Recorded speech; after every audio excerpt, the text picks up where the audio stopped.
तीन शब्द हैं जो शब्द निर्माण में होते हैं। तो पहले अपन ने पढ़ चुके अपन उपसर्ग, फिर पढ़ लिया प्रत्यय और फिर समास।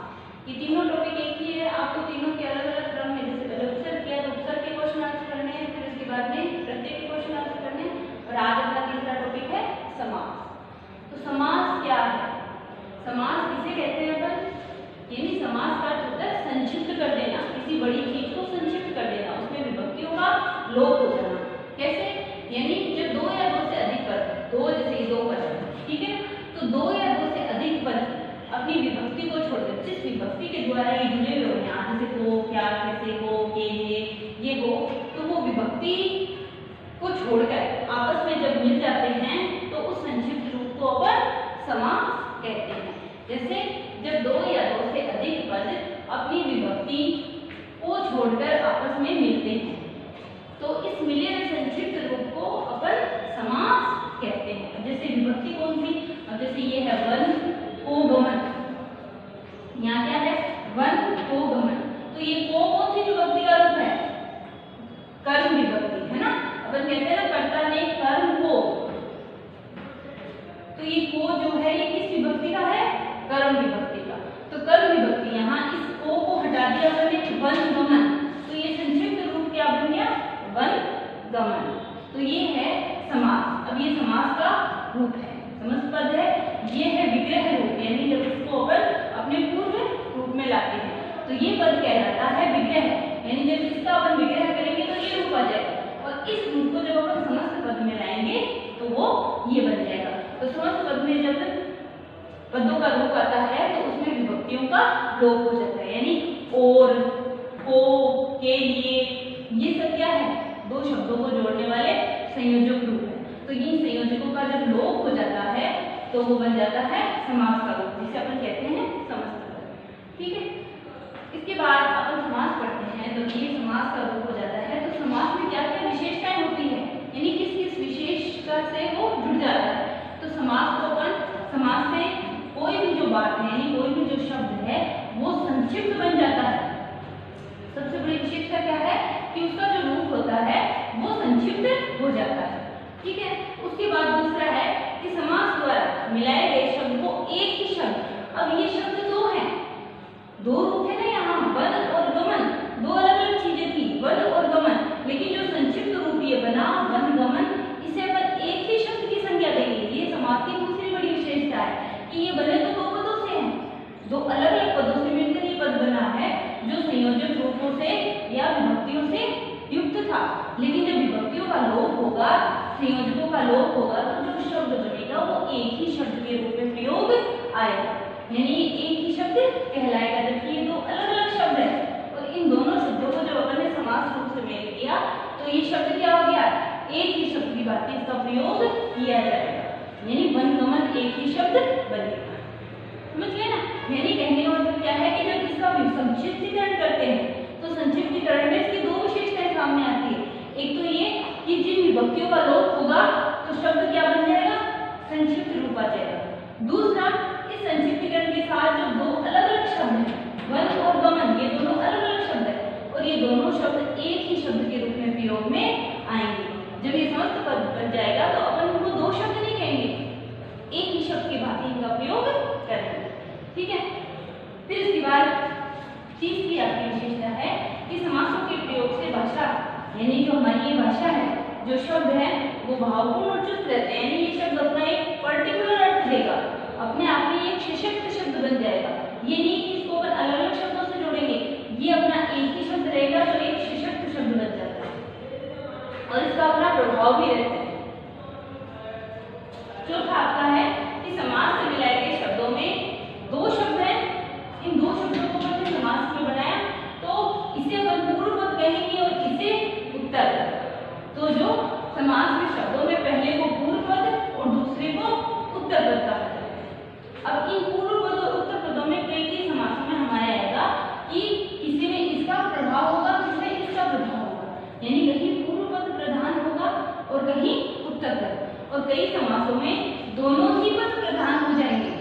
ठीक है ना, यानी दोनों ही अपना अपना एक पूर्ण अर्थ प्रकट करेंगे, शब्द लेकिन एक ही रहेगा। ये बात आप ध्यान रखना कि ये एक ही शब्द की भांति इनका प्रयोग लेकिन दोनों ही पद अपना अपना अर्थ देके उसका एक संयुक्त अर्थ प्रदान करेंगे। और कभी जो आपके पूर्व पद उत्तर पद है दोनों ही प्रधान न होकर अपना एक विशेष अर्थ भी प्रकट करेंगे, जिससे हमें इन दोनों ही पदों में सहायता मिलेगी, क्योंकि अर्थ तो दोनों ही पदों से निकाला जाएगा, उसके बिना तो हम उस तीसरे अर्थ की कल्पना नहीं कर सकते। लेकिन इन दोनों पदों का अर्थ निकाल के अपन उसका एक विशिष्ट अर्थ निकालेंगे। ठीक है, इसके बाद देखो इन पदों में कभी पहला पद और कभी दूसरा पद मैंने पढ़ा ना, तो कभी पहला प्रधान होगा और कभी दूसरा, और कभी दोनों ही पद प्रधान होते हैं। ये है समास की विशेषता है। आगे आपको इसका समझ में। अब इसके बाद अपन पढ़ेंगे समास विग्रह क्या है।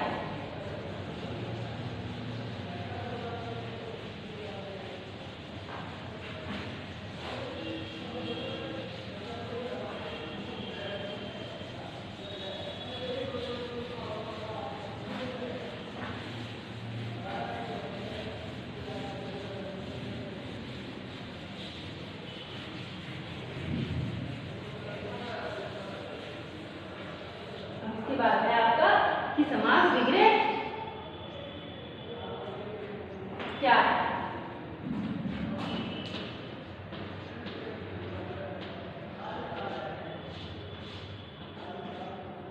समास विग्रह समस्त पद को, समास विग्रह अपन किसे कहेंगे, समस्त पद को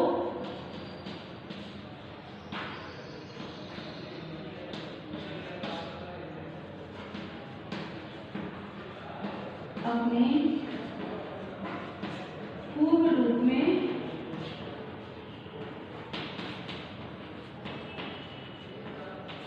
लाना। जो समस्त पद है उस समस्त पद को अपने पूर्व रूप में लाना या अलग करके लिखना, या फिर अलग करके लिखना।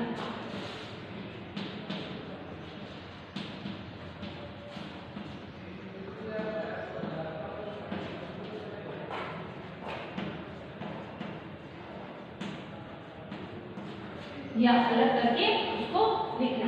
तो समस्त पद जो है, यानी जिस समस्त पद को अपन अपने रूप में देखेंगे, यानी समास द्वारा जो जोड़ा गया रूप है उसे अलग करके देखेंगे, तो वो क्या होगा, समस्त पद होगा। जैसे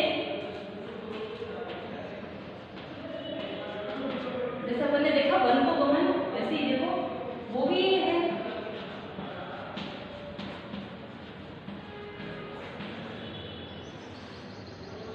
ठीक है, ये क्या है आपका समस्त पद है। अब इसको विग्रह अपन कैसे करेंगे,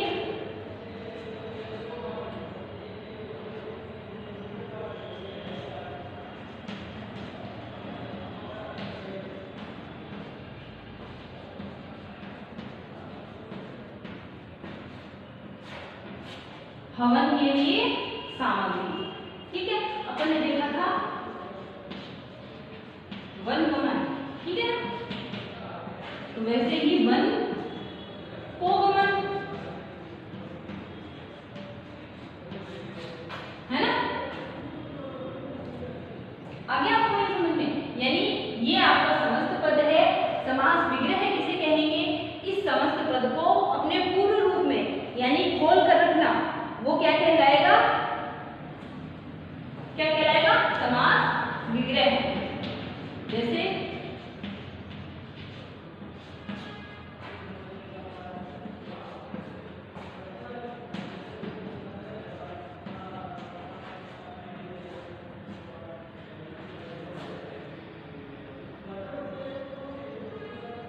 ठीक है,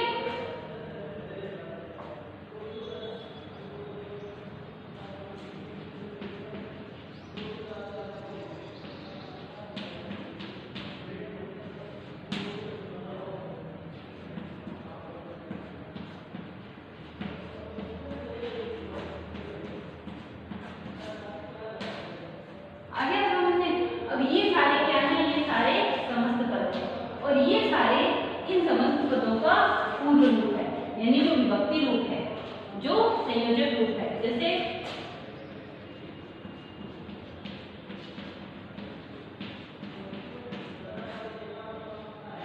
माता पिता, तो यहाँ इसका रूप क्या हो जाएगा,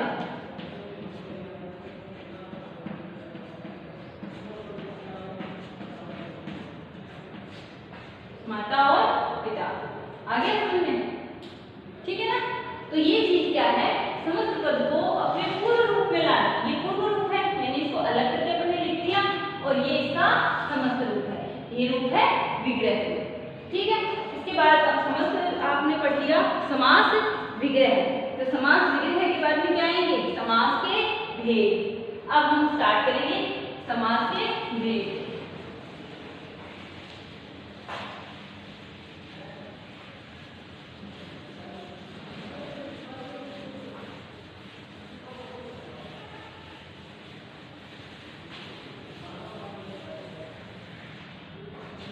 समास के भेद 6 होते हैं।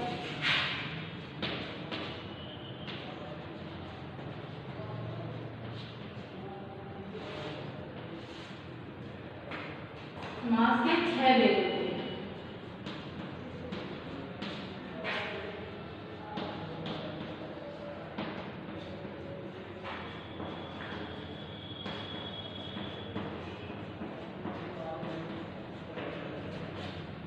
ठीक है, कौन से 6 भेद होते हैं? सबसे पहला होता है अव्ययीभाव समास।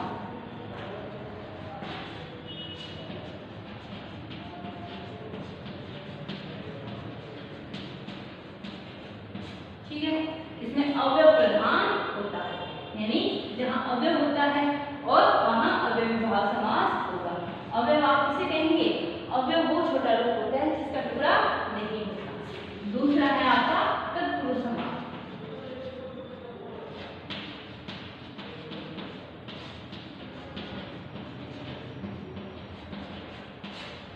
इसके जब अपन विग्रह करेंगे तो इसमें विभक्ति चिन्ह आता है। उसके बाद है आपका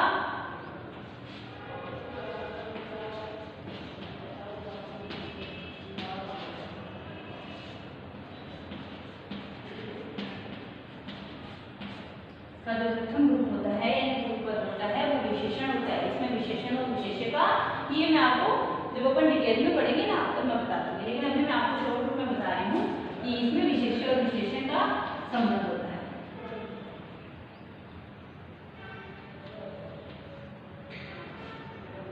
इसके बाद है आपका द्विगु समास।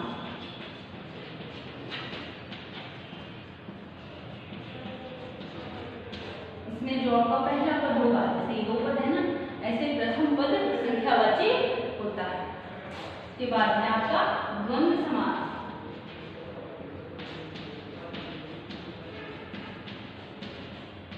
द्वंद्व समास, द्वंद्व समास के दोनों ही पद प्रधान होते हैं और वो संयोजक शब्दों से, संयोजक रूपों से जुड़े हुए होते हैं। और ये है आपका छठा समास, बहुव्रीहि समास।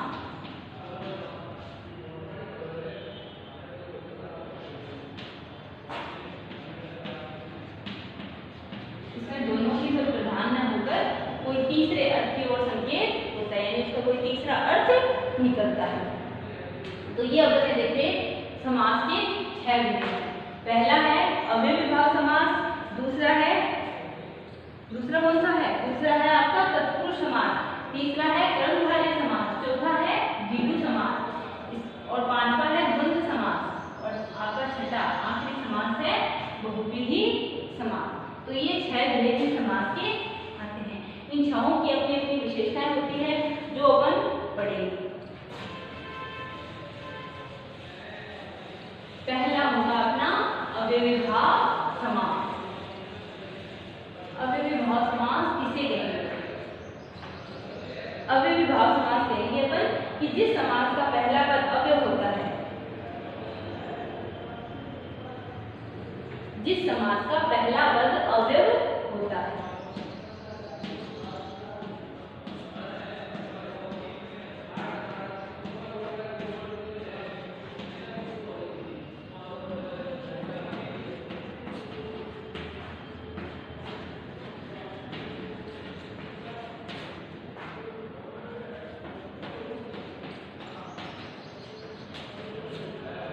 जिस समास का पहला पद अव्यय होता है उसे अव्ययीभाव समास कहते हैं।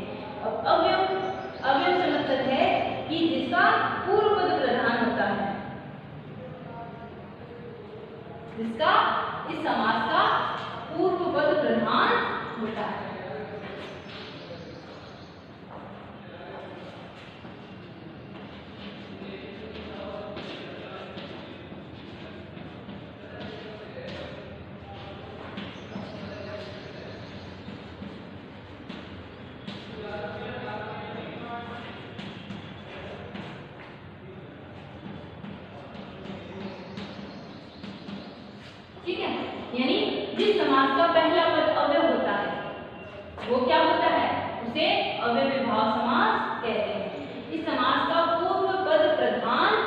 होता है। अव्ययीभाव समास का क्या होता है? पूर्व पद प्रधान होता है। तो पूर्व पद अभी मैंने आपको उदाहरण बताया था कि पूर्व पद समास का पूर्व पद प्रधान होता है। प्राय पहला पद अव्यय होता है, कभी दूसरा पद भी अव्यय देखा जाता है। इस समास का कई बार अपन देखते हैं कि इस समास में पूर्व पद प्रधान होता है, लेकिन कई बार में पहला पद और दूसरा पद भी अव्यय हो सकता है।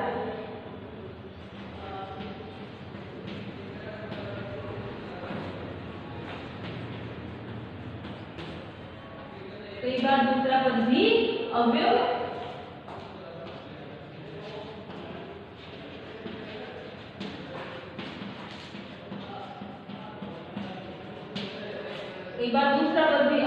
होता है, यानी कि समास में अव्यय जो है वही प्रधान होता है। तो अव्यय प्रधान होता है, जिस समास में अव्यय प्रधान हो जाएगा, यानी हमें तो सबसे पहले जब हम इस समास की पहचान करेंगे तो जहां अव्यय प्रधान हो जाएगा वहां प्रमुख अपन क्या मानेंगे कि अव्ययीभाव समास है। जैसे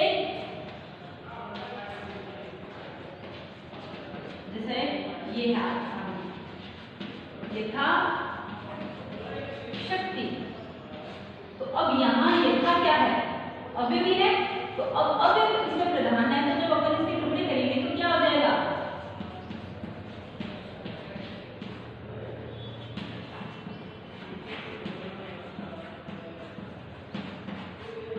ठीक है ना? शक्ति के अनुसार, यथा शक्ति तो शक्ति के अनुसार, समझ गए? ये अब जैसे अब यहाँ यथा आपके क्या आ गया? इसमें अव्यय आ गया। तो अव्यय क्या है? अव्यय है इसमें ये, तो इसी को अपन यथा यानी उसकी जितनी शक्ति है, जैसे ही आजन्म, तो आजन्म में क्या होगा? जन्म से लेकर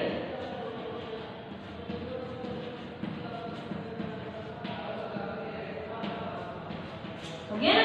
आजन्म तो इसका मतलब जन्म से लेकर कोई भी चीज अपन जैसे बोलेंगे तो कोई चीज जैसे इसी के रूप में आ जाएगी आजीवन।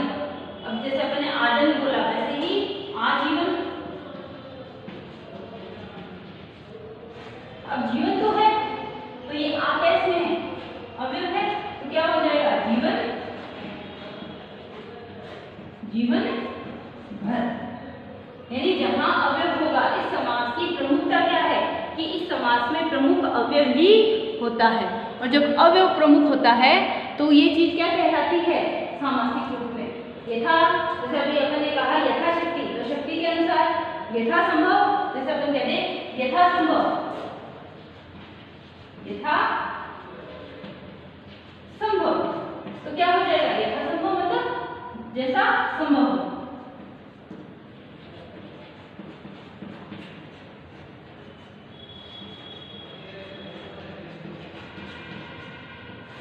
मैं आपको ये सारे उदाहरण इसीलिए दिखाई हूं कि आपको ये ध्यान रहे कि जिसमें पूर्व पद, यानी यहाँ आपने देख लिया कि ये पद अव्यय है, तो जो पद अव्यय होगा उस अव्यय के अनुसार ही उसका विग्रह किया जाएगा। कोई भी चीज होती है, अब जैसे अपन ने कहा यथा शक्ति, यथा संभव, या अपन ने लिख दिया यथा समय, यथा समय। तो अब इसका विग्रह करेंगे तो क्या होगा? समय के अनुसार।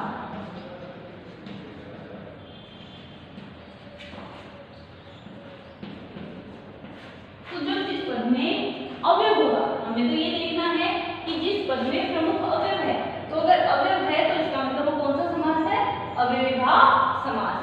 क्यों? क्योंकि जहां अव्यय होगा अव्यय की टिप्पणी नहीं हो पाती, तो अव्यय की टिप्पणी नहीं होंगे तो उसके आगे जो पद है उस पद का अपन विग्रह है उसके अनुसार ही।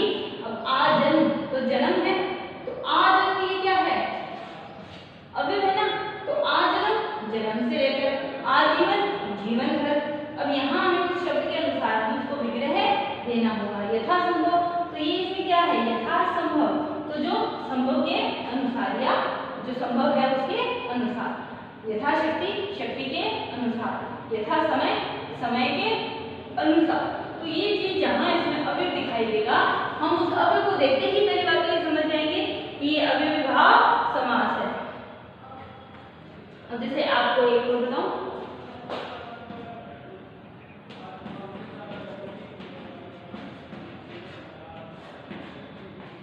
प्रतिदिन। अब प्रतिदिन, प्रति रोज है ना, प्रति क्या है अवयव, तो प्रति का मतलब क्या हो गया रोज, तो यहाँ हम क्या लिख देंगे, या तो प्रत्येक दिन या दिन दिन, दिन दिन, या फिर आ जाएगा हर दिन। प्रति का मतलब क्या होता है हर, तो हर दिन हो गया ना, प्रतिदिन तो हर दिन, प्रति का मतलब क्या होता है रोज, और प्रति हमें पता है कि प्रति क्या है अवयव, यानी वो शब्द जो क्या हो जाते हैं टुकड़े नहीं कर पाते, जिसका अपन टुकड़ा नहीं करते, जो हमें पूर्व में शब्द के पूर्व में लगकर उसमें शामिल हो जाते हैं, तो वो क्या बन जाते हैं अवयव, यानी उनके टुकड़े नहीं हो सकते। अब जैसे अपन ने कह दिया इच्छानुसार,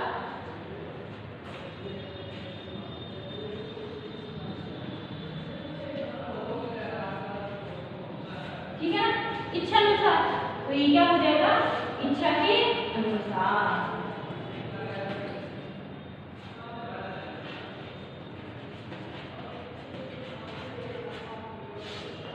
आगे समझ में,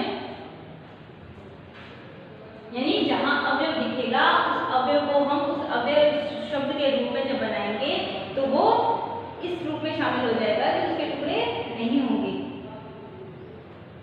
अब जैसे यही है प्रतिदिन है, वैसे आप ये लिख दो प्रतिवर्ष,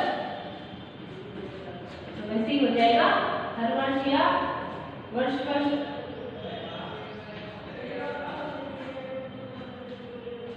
ठीक है ना।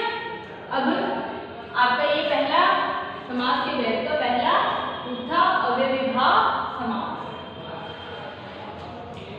हमने पढ़ा समास की परिभाषा, समास किसे कहते हैं, ठीक है, शब्दों के मेल से जो रूप बनता है वो संक्षिप्त रूप क्या कहलाता है समास।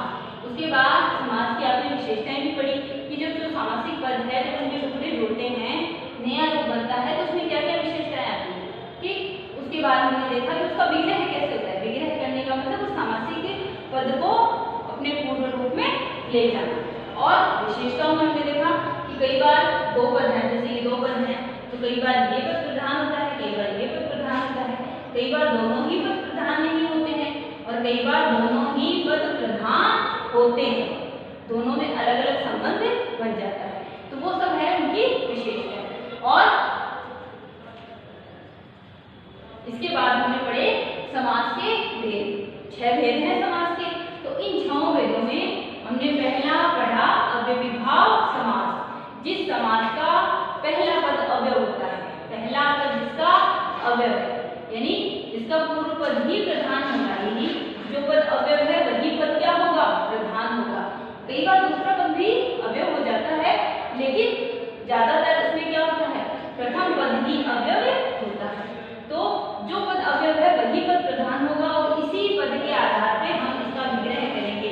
जो इससे जुड़ा हुआ आगे का पद होगा उस पद को इस शब्द के अनुसार, यथा मतलब क्या होता है सामर्थ्य, है ना, तो शक्ति के अनुसार जो ये पद है इस पद के आधार पर इसका अपन विग्रह कर देंगे।